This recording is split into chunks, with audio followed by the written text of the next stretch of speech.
이 우울증도 심해지면 뇌 기능이 저하되어서 막 일상생활을 하는데 지장이 생기는 거거든요. 그러니까 이 우울증은 우리가 가짜 치매라고도 이야기를 합니다. 꼭 우울증이 이렇게 심해지면 치매 증상이 있는 분하고 거의 비슷하게 나타나거든요. 그래서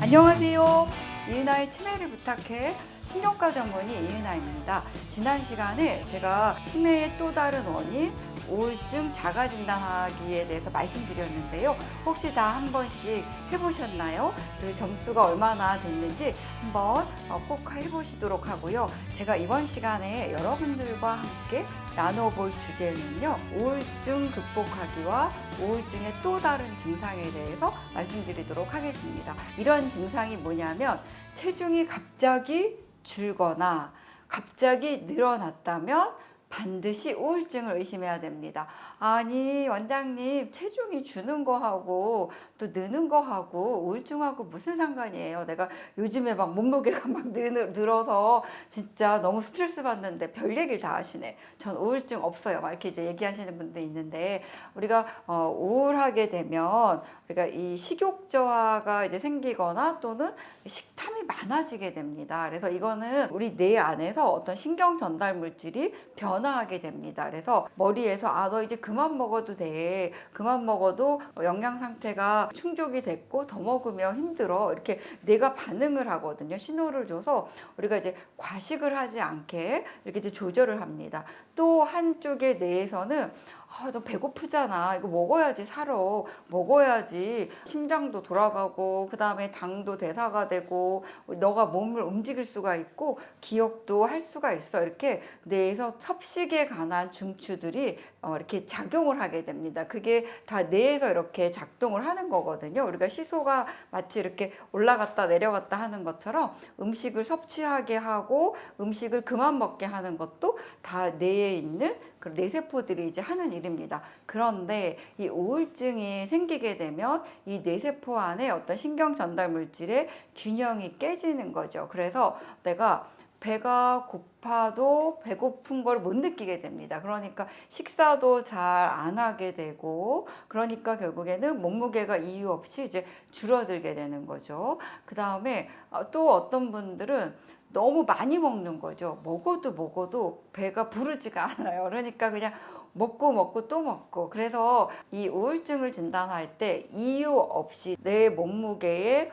5% 정도가 한 달 안에 갑자기 줄었거나 한 달 안에 갑자기 늘었으면 이제 우울증을 의심해 보도록 우리가 이제 이야기를 합니다. 내가 만약에 60kg다 그러면 60kg에 5%면 한 3kg 정도 되는 거죠. 그래서 한 달 안에 내 몸무게가 3kg 정도 훅 빠진다, 혹은 3kg 정도가 훅 늘었어, 이렇게 이제 변화가 있다 하면 우울증에 걸린 게 아닌가, 이걸 꼭 의심을 이제 해봐야 됩니다. 그래서 이렇게 이제 우울증이 지속이 되게 되면 어떤 증상이 생기냐면 당연히 이제 사고력이 떨어집니다. 그래서 기억장애도 생기게 되고 판단력 저하가 되고 그 다음에 길찾기나 이런 것들 뇌의 기능이 저하가 되는 거죠. 그런데 치매는 어떤 병이라 그랬죠?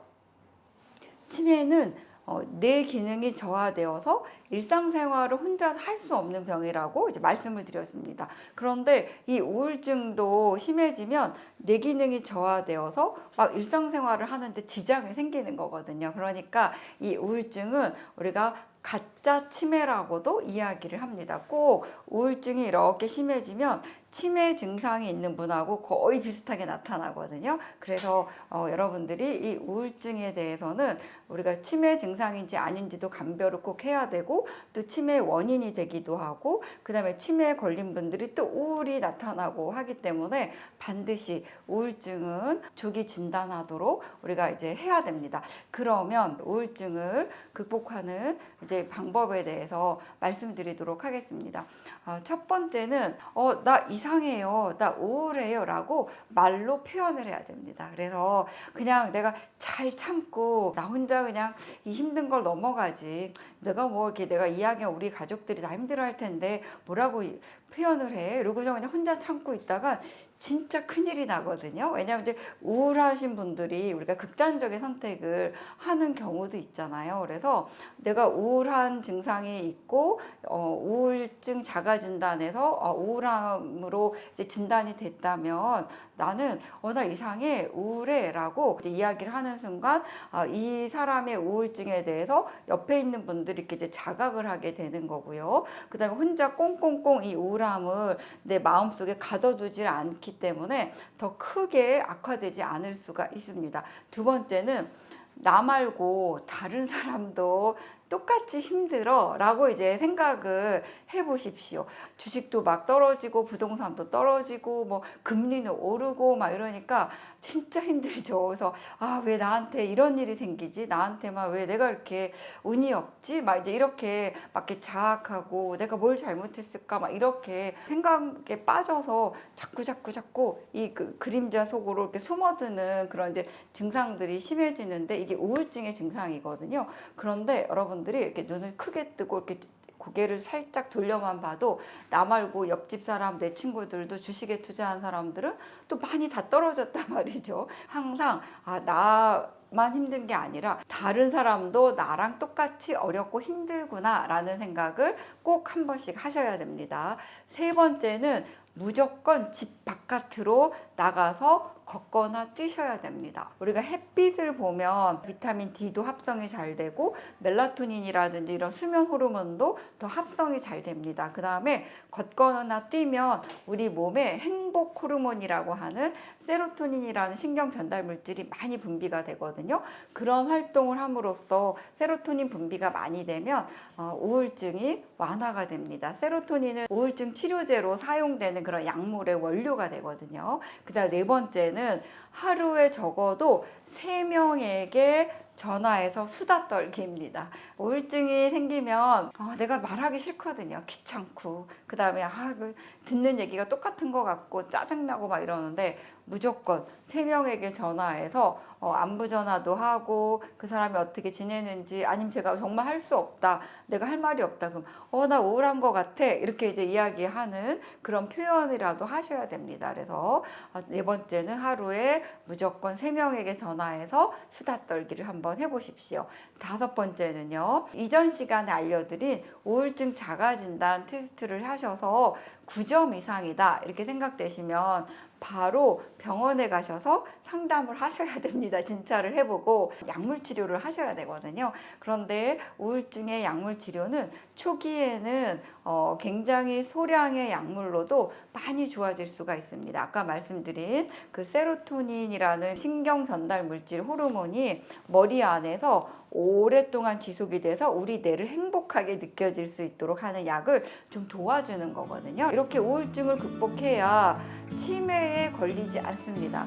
우울증을 앓은 기간이 길면 길수록 또 우울증이 굉장히 심해지면 심해질수록 노년이 돼서 치매에 더 잘 걸립니다. 그리고 뇌 기능이 저하되기 때문에 치매가 아니더라도 일상생활 하는데 많은 지장을 초래하는 병이기 때문에 여러분들이 우울증을 꼭 초기에 자가 진단하고 그 다음에 체중이 갑자기 이유 없이 늘거나 줄었을 때 우울증을 의심을 해서 우울증 극복하는 방법을 여러분들이 꼭 생활 속에서 실천을 해보실 것을 권유드립니다. 좀 도움이 되셨나요? 도움이 되셨다고 하시면 좋아요와 구독을 꾹 눌러주시고 많은 분들께 널리 알려주십시오. 저는 다음 이 시간에 찾아뵙도록 하겠습니다.